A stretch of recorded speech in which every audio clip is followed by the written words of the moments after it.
मैं Napoleon Hill हूँ और आज मैं आपसे उस एक शब्द के बारे में बात करने आया हूँ जिसे सुनते ही 97% लोगों की रीढ़ में एक अजीब सी सिहरन दौड़ जाती है। वह शब्द है अनुशासन। लोग इसे सुनते हैं और उनके मन में एक कड़क, रूखा, थका देने वाला चेहरा उभरता है। वे सोचते हैं, यह तो किसी फौजी के लिए है, मेरे लिए नहीं। मेरे पास समय नहीं है, मेरा स्वभाव ऐसा नहीं है, मैं यह नहीं कर सकता। लेकिन आज अगर आप मुझे अगले 12 मिनट दे सकते हैं पूरे होश के साथ, बिना किसी भटकाव के, तो मैं आपको वह सच बताऊंगा जो शायद किसी ने आपको पहले नहीं बताया। अनुशासन आपका दुश्मन नहीं है। अनुशासन आपकी सबसे बड़ी स्वतंत्रता है। भाग एक वह झूठ जो आपने खुद से कह रखा है। आप जानते हैं क्या है आपकी असली समस्या? आपने अनुशासन को यातना समझ लिया है। जब कोई कहता है अनुशासित बनो, आपके दिमाग में क्या आता है? एक तड़के 4 बजे उठना, बर्फीले पानी से नहाना, घंटों बिना थके काम करना, खाना छोड़ना, मनोरंजन छोड़ना, जिंदगी की तमाम खुशियां छोड़ना। यह अनुशासन नहीं है, यह आत्मदंड है। असली अनुशासन बिल्कुल अलग चीज़ है। मैंने अपने जीवन काल में 500 से अधिक सफल व्यक्तियों का अध्ययन किया। एंड्रयू कार्नेगी से लेकर हेनरी फोर्ड तक, थॉमस एडिसन से लेकर महात्मा गांधी तक, और मुझे एक बात हर जगह एक जैसी मिली। वे सभी एक जैसी मिट्टी के नहीं बने थे। उनके परिवार अलग थे, उनकी शिक्षा अलग थी, उनके संघर्ष अलग थे, लेकिन एक चीज़ एक जैसी थी, उनकी दैनिक आदतें। वे रोज़ एक निश्चित समय पर उठते थे, रोज़ एक निश्चित काम करते थे, रोज़ अपने लक्ष्य की तरफ एक कदम बढ़ाते थे, चाहे मन हो या न हो। यही अनुशासन है, मन के विरुद्ध जाकर आत्मा के पक्ष में खड़े होने की कला। भाग दो स्वतंत्रता का विरोधाभास। अब मैं आपसे एक उल्टी बात कहूँगा। जो लोग अनुशासन से बचते हैं वे सोचते हैं कि वे आज़ाद हैं। वे सोचते हैं कि जब मन करेगा तब करेंगे, जब अच्छा लगेगा तब उठेंगे, जब प्रेरणा आएगी तब लिखेंगे, जब सही समय होगा तब शुरू करेंगे। लेकिन क्या वे सच में आज़ाद हैं? नहीं, वे अपने मन के गुलाम हैं, अपनी आलस के गुलाम हैं, अपने डर के गुलाम हैं, अपनी उस आवाज़ के गुलाम हैं जो हर सुबह कहती है आज नहीं, कल। और जो लोग अनुशासन को अपनाते हैं वे शुरुआत में थोड़ा कठोर जीवन जीते हैं, लेकिन कुछ महीनों बाद, कुछ सालों बाद वे उस जगह पहुंच जाते हैं जहां बाकी लोग सिर्फ सपने देखते हैं। अनुशासन का दर्द अस्थायी है। अनुशासन की कमी का दर्द जीवन भर का है। एक कसरत की तकलीफ कुछ मिनटों की होती है, लेकिन बीमार शरीर की तकलीफ दशकों की होती है। एक किताब लिखने की मेहनत कुछ महीनों की होती है, लेकिन वह किताब न लिख पाने का अफसोस जीवन भर का होता है। चुनाव करें थोड़े समय के दर्द को या जिंदगी भर के पछतावे को। भाग 3 दो भाइयों की कहानी। एक पुराने शहर में 2 भाई रहते थे। एक का नाम था करण, दूसरे का नाम था अर्जुन। दोनों एक जैसे घर में पले, एक जैसी पढ़ाई की, एक जैसे सपने देखे। लेकिन जब दोनों 22 साल के हुए और जिंदगी की असली दौड़ शुरू हुई, तब एक फर्क सामने आया। करण हर काम तब करता जब मन होता, जब प्रेरणा मिलती तब वह पहाड़ हिला देता, जब नहीं मिलती तो वह टेलीविज़न के सामने बैठा रहता और कहता कल से पक्का। अर्जुन अलग था। वह रोज़ सुबह उठता, चाहे नींद पूरी हो या ना हो। वह रोज़ 1 घंटा अपने हुनर को निखारता, चाहे मन लगे या न लगे। वह रोज़ अपनी डायरी में अपना लक्ष्य लिखता, चाहे उस दिन कोई प्रगति हुई हो या नहीं। पहले महीने में करण की मेहनत ज़्यादा दिखती थी। वह जब उठता तो तूफान की तरह काम करता। अर्जुन की रोज़ाना की छोटी मेहनत नज़र नहीं आती थी।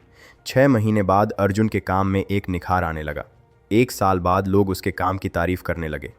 3 साल बाद उसके पास वह सब था जिसका कारण सपना देखता था। करण ने पूछा, भाई तूने कोई जादू किया क्या? कोई रहस्य है तेरे पास? अर्जुन मुस्कुराया और बोला, हाँ भाई, रहस्य है, लेकिन तू उसे सुनेगा तो निराश हो जाएगा। रहस्य यह है कि मैंने रोज़ बिना नागा वह काम किया जो तू कल पर टालता रहा। यही अनुशासन का जादू है। यह कोई रहस्य नहीं है, यह सिर्फ गणित है। भाग 4 अनुशासन के 7 महास्तंभ। मैंने अपनी शोध में पाया कि हर सफल व्यक्ति के जीवन में अनुशासन के 7 स्तंभ होते हैं। इन्हें ध्यान से सुनिए। पहला स्तंभ, समय का स्वामित्व। अनुशासित व्यक्ति अपने समय का मालिक होता है। वह दिन की शुरुआत से पहले यह तय कर लेता है कि आज का दिन कैसे बिताएगा। वह समय को बर्बाद नहीं होने देता। समय उसकी सबसे बड़ी संपत्ति है और वह उसे संभाल कर खर्च करता है। आज से यह नियम बना लीजिए, सोने से पहले कल की योजना। यह 5 मिनट आपकी पूरी जिंदगी बदल देंगे। दूसरा स्तंभ, छोटी आदतों की शक्ति। महान परिवर्तन कभी एक बड़े धमाके से नहीं आता। वह आता है रोज़ की छोटी, मामूली, थका देने वाली आदतों से। रोज़ 10 पेज पढ़िए। एक साल में आप 12 किताबें पढ़ चुके होंगे। रोज़ 200 शब्द लिखिए। एक साल में आपके पास एक पूरी किताब होगी। रोज़ 30 मिनट चलिए। 5 साल बाद आप उन लोगों से ज़्यादा स्वस्थ होंगे जो कभी नहीं चले। तीसरा स्तंभ, मन को आदेश देना। आपका मन आपका सेवक है, आपका मालिक नहीं। लेकिन अगर आप उसे लगाम नहीं देंगे तो वह आपको जहां चाहेगा ले जाएगा। जब भी मन कहे आज नहीं, उसे एक ही जवाब दीजिए, ठीक इसीलिए आज। जब मन सबसे ज़्यादा विरोध करे, वही वह क्षण है जहां आपका चरित्र बनता है। चौथा स्तंभ, परिणाम से ज़्यादा प्रक्रिया पर ध्यान। अनुशासित व्यक्ति परिणाम की चिंता नहीं करता, वह प्रक्रिया पर ध्यान देता है। वह यह नहीं सोचता कि क्या मैं सफल हो जाऊंगा, वह सोचता है क्या मैंने आज अपना काम किया। जब आप प्रक्रिया सही रखते हैं, परिणाम अपने आप सही हो जाते हैं। पांचवां स्तंभ, असुविधा को गले लगाना। सफलता और आराम एक साथ नहीं रह सकते। जब भी आप अपने कंफर्ट जोन से बाहर निकलते हैं, वहीं आपकी असली वृद्धि होती है। ठंड में उठना, थकान में काम करना, आलोचना के बावजूद आगे बढ़ना, यही वह प्रशिक्षण है जो आपको असाधारण बनाता है। छठा स्तंभ, जवाबदेही। अनुशासन तब मजबूत होता है जब आप किसी के सामने खुद को जवाबदेह ठहराते हैं।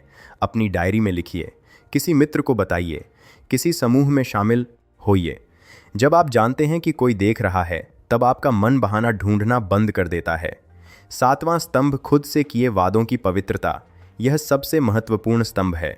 जब आप खुद से किया हुआ वादा तोड़ते हैं, तो आप अपने आत्मविश्वास की नींव में एक दरार डालते हैं। और जब आप खुद से किया हुआ वादा निभाते हैं, तो आपका दिमाग आप पर भरोसा करना सीखता है। यह भरोसा ही आपकी असली शक्ति है। भाग 5, वह पल जब सब कुछ बदलता है। मेरे जीवन में एक ऐसा मोड़ आया था जब मैं टूट चुका था। मेरे पास कोई पैसा नहीं था, मेरे सामने असफलताओं का अंबार था।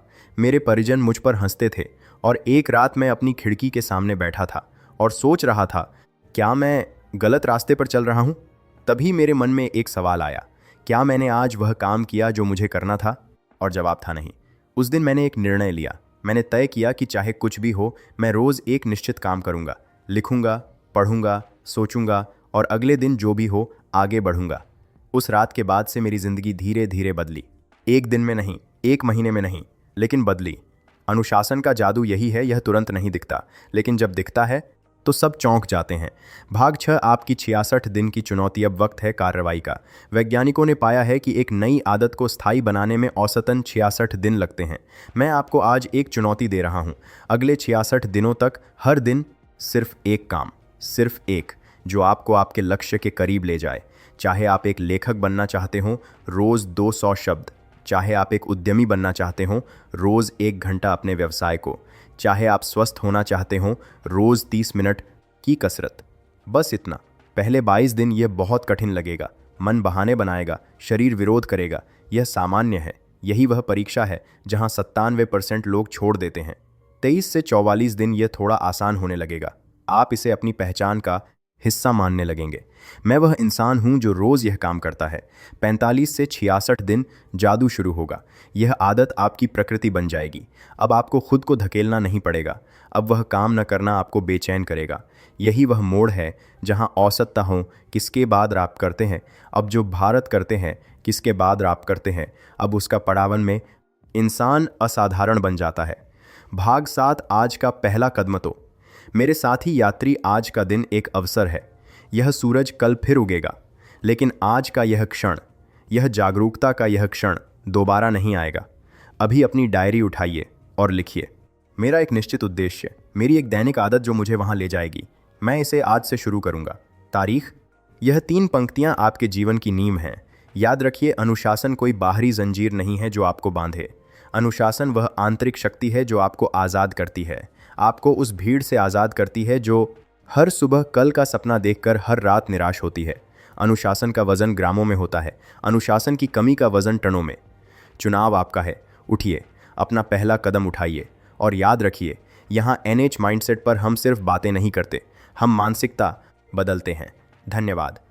नेपोलियन हिल के सिद्धांतों पर आधारित